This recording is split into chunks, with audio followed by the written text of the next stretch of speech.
Hi guys, today papunta po kami ng vet. We have 6 huskies at the moment. Tapos yung isa po sa kanila nagkaroon ng mange. Parang mange. Ako lang nag-claim na mange siya. Basta parang galis-galis siya. Sobrang pangit po talaga ng itsura niya ngayon. So this has gone parang over a month na kasi nung mga past few weeks hindi siya ganun kalala. So we tried to ligo-ligo lang ganun, but it's not really very effective. Tuloy-tuloy yung pagkakamot ng husky kong yun. So out of 6 siya lang naman talaga yung nagkaroon ng ganong case. All other 5 huskies are on good condition based from my personal observation. So I will have another vet visit for the 5, but yung isa dadalhin ko talaga siya personally sa vet today to check if there are things that we can do para matigil na yung pangangate ni Sting. So my husky's name is Sting. So, we'll check kung ano yung sasabihin ng vet mamaya, kung ano yung nagkukos ng ganong problema. Kasi physically when we check, wala talaga silang kuto or mga anong tawag doon? Ano nga bang tawag? Yung mga garapata. Yun. Wala silang mga ganon garapata. So pinaliguan ko sila last time, isa-isa sila. Tapos wala namang na-observe na nagarapata on each and every one of them. So we will see kung ano talaga yung cause ng paggagalis ni Sting later. Okay, so I'll be showing you guys kung ano yung current condition ni Sting dito. Okay.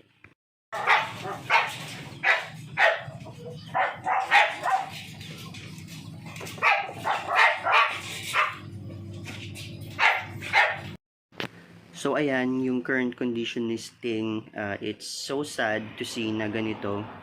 Although I admit meron din talagang kapabayaan kasi umabot pa ng ilang weeks bago natin siya mapacheck. I was hoping na maging maayos siya. Although yung shampoo naman na binigay or na ginagamit namin sa kanya is from our vet din. So we will see. Let's see. Let's have a personal check-up na para ma-end na yung suffering ni Sting. Please, let's go. A few moments later. Hi guys, so kakabalik lang po galing vet. And as per our doctor, meron pong demodectic mange. So that's demodectic mange si Sting. So it was caused by Demodex. Yung mga Demodex po is a kind of parasite sa dogs. So it's normal lang naman daw sa aso na may Demodex. Problem in case ni Sting is naging rapid yung pagdami ng Demodex, which caused some irritation, nakakamot niya, dumudugo, and ayun, nagiging mange. So we've been given mga gamot para ma-prevent pa yung further damage kay Sting and to eliminate yung Demodex sa kanya. So merong in-inject sa kanya, I forgot kung ano yung pangalan nung in-inject sa kanya, but ang explanation ni Doc doon, meron pong side effect yun sa liver niya na maaaring mag-cause ng damage dun sa liver and eventually baka ikamatay ni Sting. So to prevent that from happening, ang una po niyang binigay sa akin is ito. So it's liver or Live.52 Forte. Ayan. So Live.52 Forte. This will be taken 2 times a day, tapos 2 tablets per intake para hindi po ma-damage yung liver ni Sting. Next up po, binigyan din siya ng Bravecto. Ayan. So, yung Bravecto naman is anti-parasites. So, andyan yung sa picture yung mga type ng fleas and parasites na pwedeng matanggal ng Bravecto. So, yung Demodex po, it looks like this. Ito, yung nasa tip ng finger ko. Actually, pinakita po sa akin ni Doc sa microscope. In-scrape niya po yung part ng skin ni Sting na merong mange, and then dumugo nga po siya. So, dumugo. Tapos, tiningnan niya po sa microscope. Tapos, pinakita niya din sa akin. Pinasilip niya sa akin sa microscope. And, ayun nga. Ito po talaga yung itsura niya. Right? And next up, kasi ang gusto po namin ni Doc, of course, is mabalik yung or maging stable yung immune system ni Sting. So, binigyan niya po kami ng gamot din. Or vitamins, I'm not sure, maybe supplement to boost the immune system. So, ayan siya, parang Himalaya yung pangalan. Alright. And last po, meron din kaming, of course, para sa coat ni Sting, para bumalik yung dati niyang coat. Ayan. So, it's called Coat Shine. Ayan. So, lahat to iti-take niya. And, ayan, I'm hoping na we can get him back on yung normal niyang kalagayan. Actually, I'll show you his normal or his previous coat nung bago pa siya nagkaganito. Although yung video ko sigurong share is medyo old na kasi yun nga, kakabalik ko lang din sa bahay after ng pandemic. So medyo baby pa si Sting nun. So I'll show you the video here.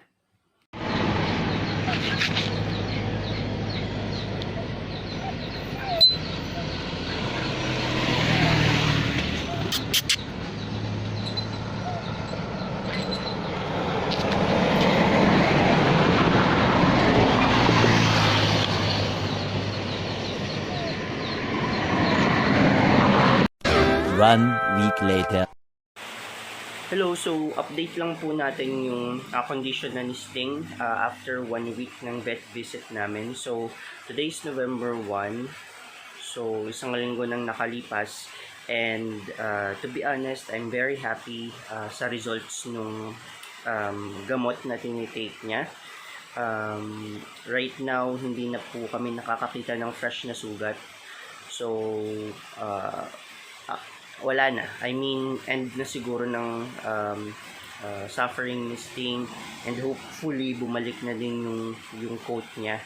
So, I'll show you guys kung paano din namin siya pinapatake ng medications na binigay ni Doc. Okay, so let's do this.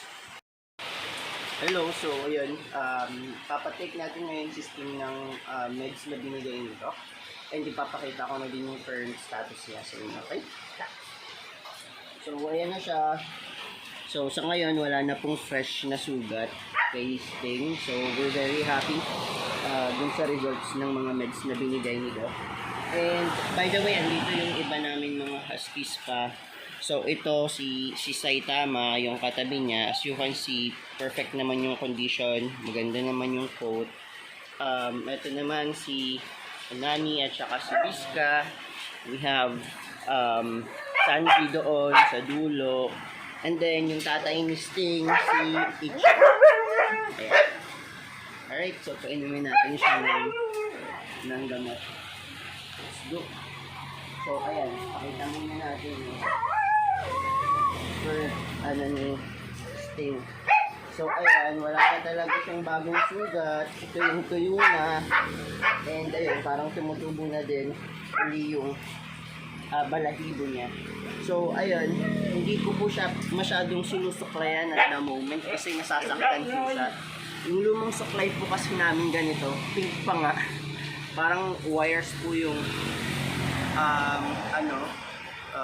yung mga ngipin ng suklay. So, nasasaktan po siya. Even for those na mga huskies ko ngayon, pag ito yung ginamit, nasasaktan. So, nag-order na po ako sa Shopee ng parang massager na suklay. So, hopefully mag-work yung better for them. So, ayan. Let's have him drink his meds. Ayan. So, wala na po talaga. I'm so happy. So, bukas, pupunta din dito yung vet namin. So, it's a home visit, home service. Tapos i-update yung vaccines lahat ng huskies. So, 6 sila. Ibigyan sila ng, I think yung 6-in-1, tapos yung kennel cuff, tapos deworm na din. Right? So, ayan. So, unahin natin patake sa kanya yung para sa liver. Ayan, so, dapat 2. So, 2 tablets lang. Ay!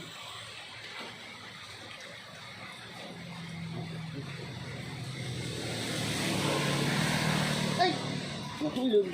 Wala, nahulog.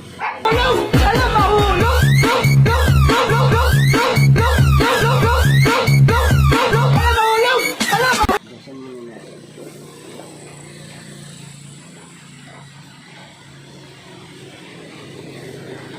Ayan. Ayan eh. Sting.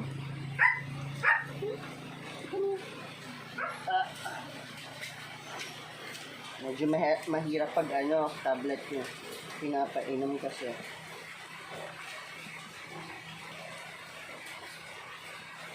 Niluluwa. Ang dali. Sting. Ayan, nagkulay na yung gamot.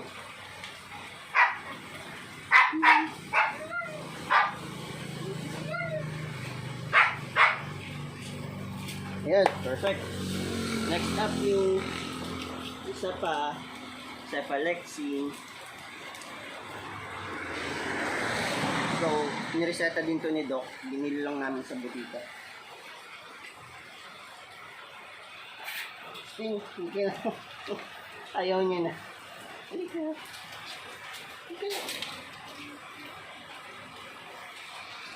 Si Saitama, ingiter. Hindi na magparsay.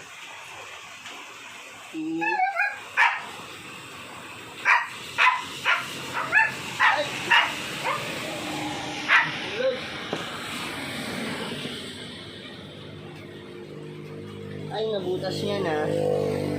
Wait lang. Bigyan natin ulit. Masaya siya. Masaya siya, nakakapagod. Sting, ano ka na? Ano na? Tapos na tayo.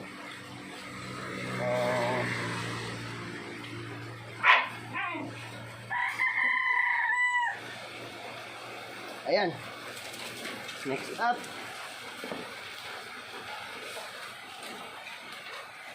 So, ayan. Itong mga susunod. Medyo madadalian lang tayo kasi timing lang to. Coat Shine para bumalik yung coat ni Sting. Isang puno lang dito. 3 ml.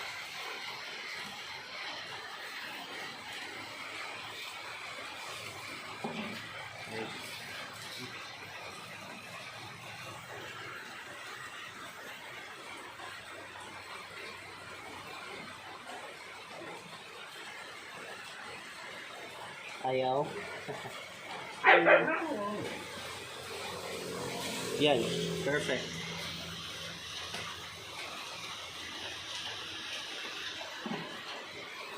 And lastly, ito para sa immune system ni Sting. So, ganun din. Isang puno din dito.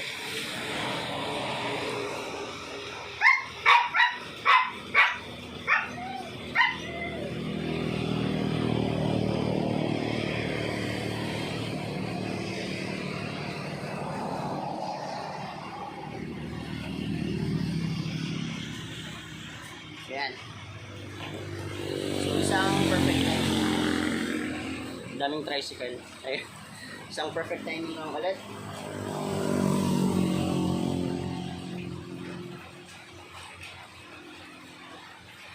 Boss. Alright, so yun lang muna. Bukas we'll have vet visit. So probably I'll do another video like silang na pag nandito na si Nado.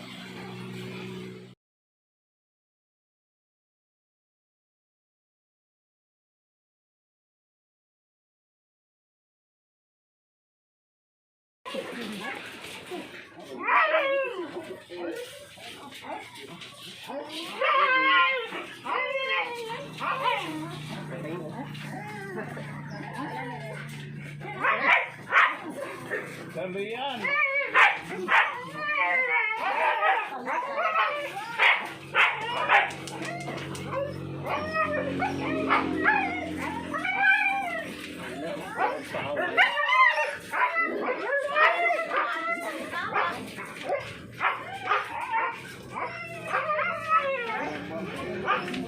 Ito lang naman yung magulo.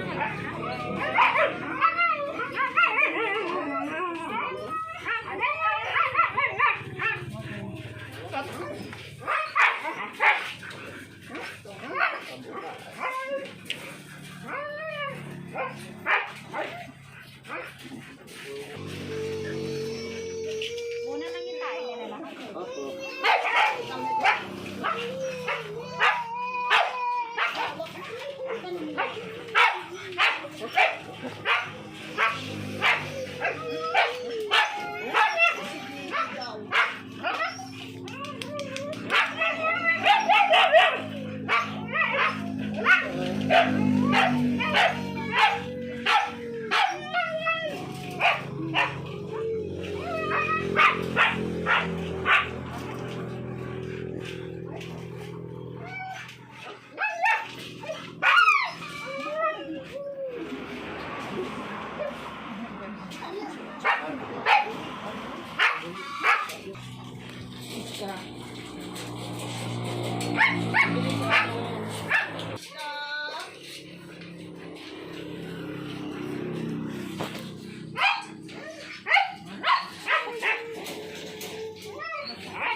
Medyo tigaw mo. Palitan mo na lang. Palitan mo na lang. Wait lang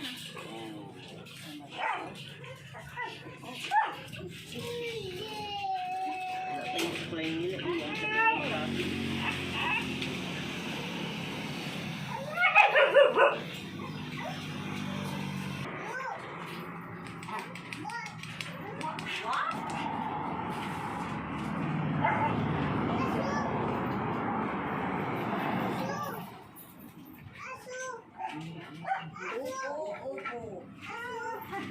Aso.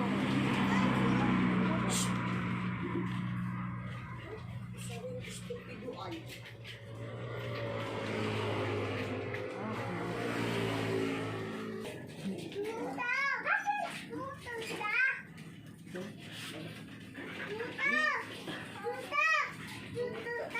Tuta ba yan? Aso. Tawagin mo Ichigo. Bawal ba sa si Ichigo?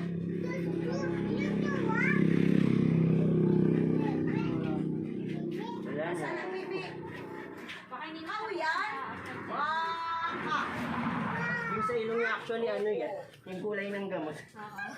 Kasi nalalawayan yun yung hawakan. Waka. Eh, saan ang kambing?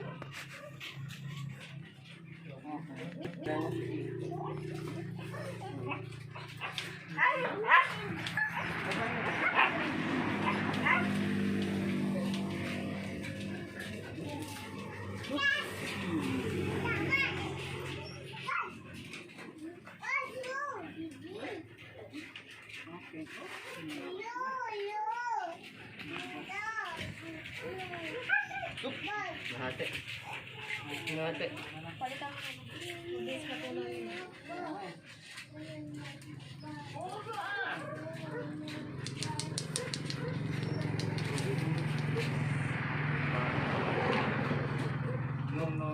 Bad. Bad. Sino ang bad girl? Ah,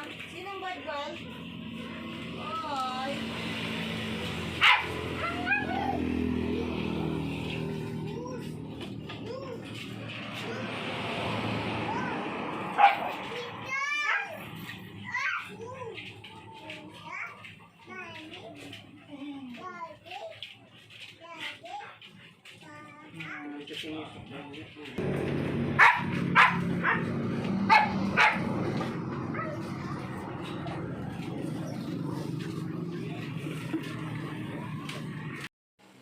So yan guys yung mga kaganapan during the vet visit, and I'm actually gonna be ending the vlog from here because medyo mahaba na yung video. So before anything else, I wanted to share an insight or probably a lesson that I've learned through all this scenario. So if you guys have encountered or observed any changes, physical man yan or behavior related sa inyong pet, so again unusual, please immediately consult your vet because otherwise we're just prolonging their agony, and of course mas lalong lalala yung karamdaman ng pets natin. So make sure that we immediately consult the vet kasi again mas magagastusan lang tayo along the way. Alright, so if you guys wanted to get more updates about Sting's condition, for sure I'll be posting more and probably posting videos when he's fully recovered and more random videos from me. So make sure that you subscribe to my channel, hit that notification bell button, and also if you like the video, hit that like button, share your thoughts in the comment section, and also share the videos as well. Alright, so that's it guys. Thank you in advance. Stay safe and God bless.